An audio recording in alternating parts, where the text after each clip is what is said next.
পুনর্নির্বাচনের কয়েক ঘন্টা আগেই সরে দাঁড়িয়েছেন জাহাঙ্গীর খান। এলাকায় টিকিও খুঁজে পাওয়া যাচ্ছে না তার। তবে এলাকায় এখনো দাপিয়ে বেড়াচ্ছেন তার ছায়া সঙ্গী রানা মণ্ডল। ভোটের দিনে এলাকায় ঘুরছেন, তবে এবার নির্ভয়ে ভোট দিতে পেরেছেন ফলতাবাসী। দীর্ঘ বছর ধরে ভোট দিতে পারেননি এলাকার মানুষ। বাড়ি থেকে বেরোলেই বলা হতো ভোট হয়ে গেছে, অথবা অন্য দলে ভোট দিলেই জুড়ত জাহাঙ্গীর ও তার দলবলের অত্যাচার। অভিযোগ, এলাকারই একটি পরিবারের 50 সদস্যের ভোট দিতে দেয়নি জাহাঙ্গীরের ছায়াসঙ্গী রানা মণ্ডল। ভোট দিলে বাড়ি ভেঙে দেওয়ার হুমকি জুটত। প্রতিবাদ করায় মহিলাদের উপর অত্যাচারও চালানো হতো। আমি বলি এখন কেউ দেখতে পায় না, কাউকে এখন কেউ ধরতে পারছে না, চলে গেল এক্ষুনি। আমাদের 50 ঘর, আমার দাদা, আমরা জায়েরা, আমার বৌমারা 50টা ভোট ছিল। একটা ভোট না, 50টা ভোটে আমাদের কাউকে দিতে দেয়নি, সব মানা করেছিল। এইবারে সারাসিদে করে বেরোচ্ছি। ঘরের টালি গুনে রাখো, যদি ভোট দিতে যাও ঘরের টালি গুনে রাখো, টালি ভেঙে দেবে। হ্যাঁ, এরকম হুমকি দিয়ে গেছে আমাকে, এইভাবে আমাকে শাসন করে গেছে। এইবার 29 তারিখে মানে 2026-এ আমরা ভোট দিতে আসবো, রাত্রেবেলা গিয়ে বলছে মানা করছে, ভোট দিতে যাবে না। কেন যাবো না? রানা, আমরা বাঁচবো। আমরা যদি এই মানে 26-এ যদি হেরে যেতাম, আমাদের মাথা নিয়ে নাকি ওরা ফুটবল খেলবো।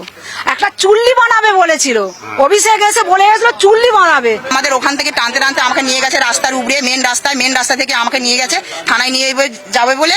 ওরা নিয়ে গেছে পার্টি অফিসে, কলোনি পাড়ায় একটা পার্টি অফিস আছে, চাঁচালি দেয়া। সেই পার্টি অফিসে নিয়ে গিয়ে আমাকে চুলের মুঠি ধরে এরম করে মাথা নিচু করে টেবিলের উপরে, বাপি দাসও ছিল, সেই টেবিলের উপরে মাথা নিচু করে আমাকে দুম দাম করে খুব মারতেছে। 2021 সালে আমি এখানকার বুথ সভাপতি হই বিজেপির তরফ থেকে, ঠিক আছে। সেই বুথ সভাপতি হওয়ার কারণে 2রা মে বিকেল ঠিক 3:55 হবে আমার বাড়িতে অ্যাটাক করে। সবই টিএমসি আশ্রিত গুন্ডা, ঠিক আছে। তারপরে আমার বাড়িতে অ্যাটাক করে, বাড়িতে বোম মারে, ভাঙচুর করে, গেট ভেঙে দেয়। তারপরে সে দোকানের উপর অ্যাটাক করলো, দোকান ভাঙচুর হয়ে গেল, শাটার ছাড়িয়ে নিল, দোকান লুট হয়ে গেল, 2খানা দোকান পড়ে রইল। এবং এই যে সায়ন মণ্ডল, আমার বাড়ির পাশের ছেলে, অল্প বয়সী ছেলে, বাড়ি থেকে পিস্তল নিয়ে আমাকে পিস্তল দেখাচ্ছে। না, পুলিশ ধরে না। তখন তো আমরা কেস করতে গেছি, পুলিশ কেস নেয় না। এখন এফআইআর করতে বলেছে মুখ্যমন্ত্রী আসার পরে, আমি এফআইআর করেছি, এফআইআর নিয়েছে। অন্যদিকে জাহাঙ্গীর বেপাত্তা হলেও ভোট দিলেন তার স্ত্রী রেজিনা বিবি। ফলতার বেলসিঙ্গা 2 নম্বর গ্রাম পঞ্চায়েতের 190 নম্বর বুথে শ্রীরামপুর প্রাথমিক বিদ্যালয়ের ভোট কেন্দ্রে ভোট দেন তিনি। তবে কোনো উত্তর মেলেনি রেজিনা বিবির থেকে। রীতিমতো সংবাদ মাধ্যমকে এড়িয়ে যান তিনি। এদিকে ফলতায় শান্তিপূর্ণ ভোট নিয়ে বিজেপির প্রধান মুখপাত্র দেবজিৎ সরকার বলেন, ভয় আউট, ভরসা ইন। পাশাপাশি নাম না করে তৃণমূল সরকারকেও কটাক্ষ করেন তিনি। আর মন্ত্রশিষ্য জাহাঙ্গীর যে ঘরের মধ্যেই থাকবে, এটাই তো স্বাভাবিক আছে। জাহাঙ্গীরকে দোষ দেবার আগে যার জোরে জাহাঙ্গীর এটা করছিলেন, সেই বীরপুঙ্গবকে আমরা দেখতে চাই। সেই জাহাঙ্গীরকে যারা মাথায় তুলে দিয়েছিলেন, জনতাকে শাসন করার যন্ত্র হিসেবে যারা জাহাঙ্গীরদের ব্যবহার করেছিলেন, এরা কোথায় গেল? মুখ্য যিনি নেত্রী, তিনি কোথায় গেলেন? নেত্রীও নেই। আর তোর কোন বা পাশে দিল্লি থেকে বলা সেই বীরপুঙ্গব হিরো, তেরা হিরো কি ধারে, সবাই তো জিজ্ঞেস করছে। আসুক, সেদিন নেই কেন?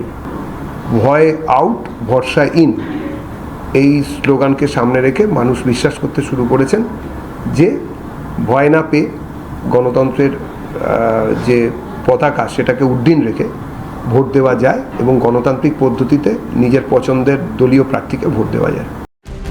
এলাকায় দাপিয়ে বেড়াচ্ছিল জাহাঙ্গীর খান ও তার দলবল। তাদের অত্যাচারে রীতিমতো অতিষ্ঠ সাধারণ মানুষ। তবে এবার জাহাঙ্গীরের পাত্তা না পেলেও এলাকায় এখনো রয়েছে তার ডান হাত রানা মণ্ডল। রানা মণ্ডলের বিরুদ্ধেও ক্ষোভে ফুঁসছে বাসিন্দারা। তবে কাদের প্রশ্রয়ে এত বারবারন্ত জাহাঙ্গীর রানার?